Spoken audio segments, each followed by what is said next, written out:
The story I'm about to tell you now actually happened to me.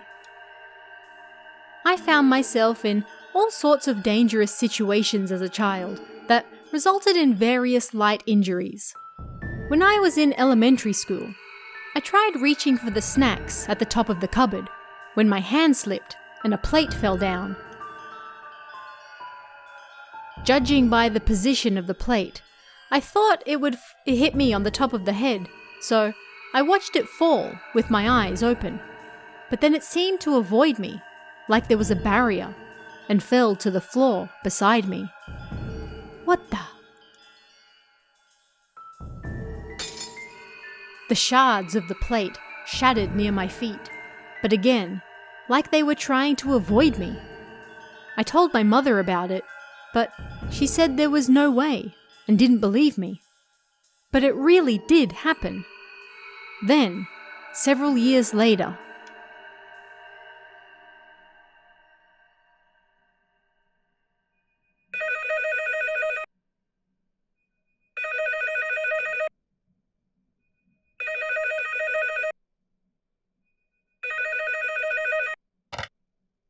when I was 16, my mother fell badly ill and had to go to the hospital. And then one day, "Hello? Ah, Auntie?" It was a terribly sudden, sad message. My mother had passed away. After the funeral, Aunt Mitsue, the person who had looked after my mother in her final hours, told me something. Apparently it happened when the two were alone. みつえ、私、もうダメみたい。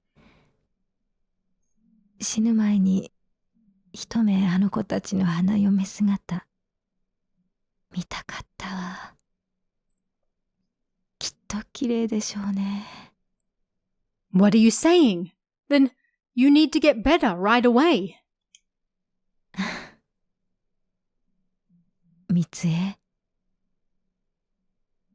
悪いけど窓開けて。Sure, but aren't you cold? いいのよ。そうしないと私の魂が出ていけないから。Big sis! Big sis! And apparently, my mother then passed away. Both my sister and I had a bad feeling when the phone rang. Seems that foreboding feeling might really have something to it. Then, a short while later, I was having dinner with my dad and younger sister when I heard a bell ring. There was a bell on the light switch in the family altar room, so thinking the window might be open, I went to check. But the window was closed and the bell wasn't moving. I returned to the living room and then I heard it again. I knew what it was.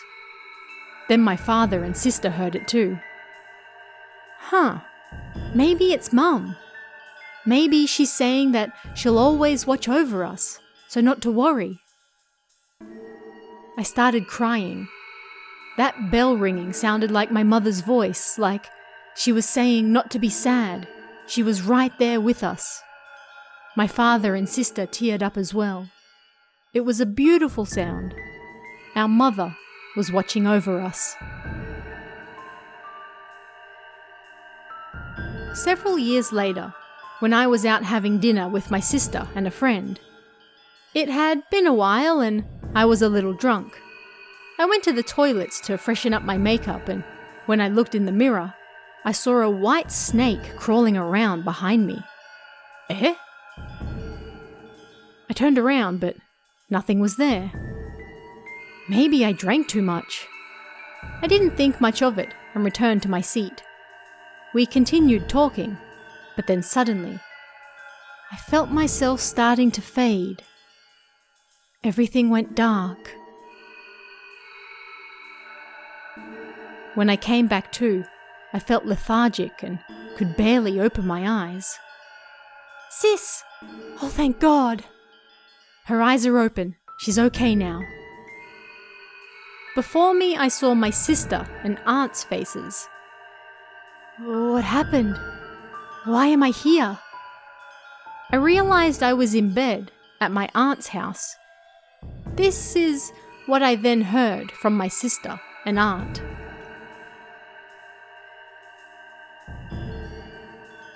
Everyone was chatting at the restaurant. That movie was so amazing, right? Yeah, and then, don't say anything else. Hey, sis, let's go and watch it next week. I had been silent until that point, but when I opened my mouth, the voice that came out was terrifying, like nothing they'd ever heard before. Why? Why did I meet such an end? Sis? Hey, what's wrong? Suddenly I stood up and started acting violent. Why must I suffer? I started saying strange things. Are you drunk? Hey, get a grip. My sister and friend managed to hold me back and dragged me out of the restaurant before taking me home. They forced me into a taxi, but I continued acting strange. What are you saying I did? Why do you neglect me so? This time, an entirely different voice came out. They didn't think I'd be okay at home alone, so my sister decided to take me to our aunt's house instead. Finally, we arrived, and then she said it was just like a movie. Why must this happen to me? I stared into the air and continued screaming. My voice sounded like a man's, and apparently he used words from the Meiji or Taisho eras. Then suddenly I fell silent and started crying. This time, a sad woman spoke. Help me, please. I can't move on. It hurts so much. I continued crying in this unknown woman's voice for a while. Then I grabbed my own neck and started struggling. Behind me was an old woman bearing a grudge, who my sister and aunt saw squeezing my neck.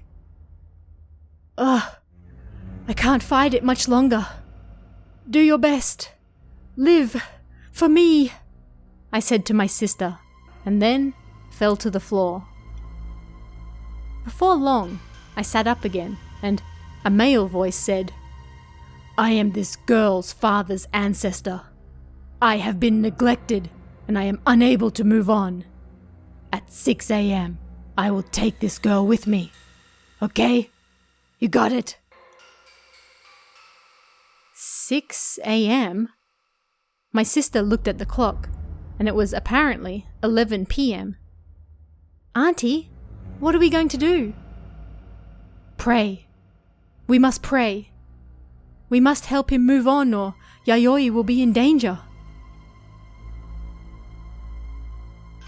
The two of them prayed for the soul who had possessed me to move on with all their heart. They believed the strange sights they saw in front of them to be real. Before long, I stood up and then spoke. I'm sorry for causing trouble.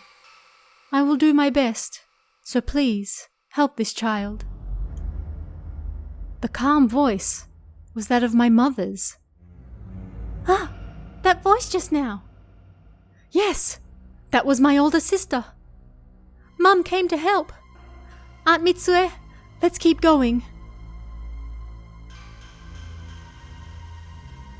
The two of them continued praying. Then, just a few minutes before 6, I started talking. Thank you. Thanks to you, I feel much better. But please do not forget us, your ancestors. It was the voice of the girl who cried earlier. Then, at 6 a.m., I woke up. I heard this story after everything had calmed down, but I was shocked. I honestly had no memory of it. But that wasn't all. I fell ill after that, and often sank into depression. Worried about me, my sister went to see a shaman. I visited her at her house. I wanted her to help me, but for some reason, I was irrationally angry. The scent of incense that I normally loved pierced my nostrils as well, and it was hard to breathe. Then... "Don't think that someone like you can chase me away." I was conscious, yet, despite that, a man's rumbling voice came out of my mouth. "You fools will never get me out of this body." "Help me! Something has possessed me," I screamed inside my head. But the shaman calmly sprinkled salt over me. "Stop acting the fool and leave this young woman's body at once." She yelled and started chanting. At that very moment, my body started to feel lighter.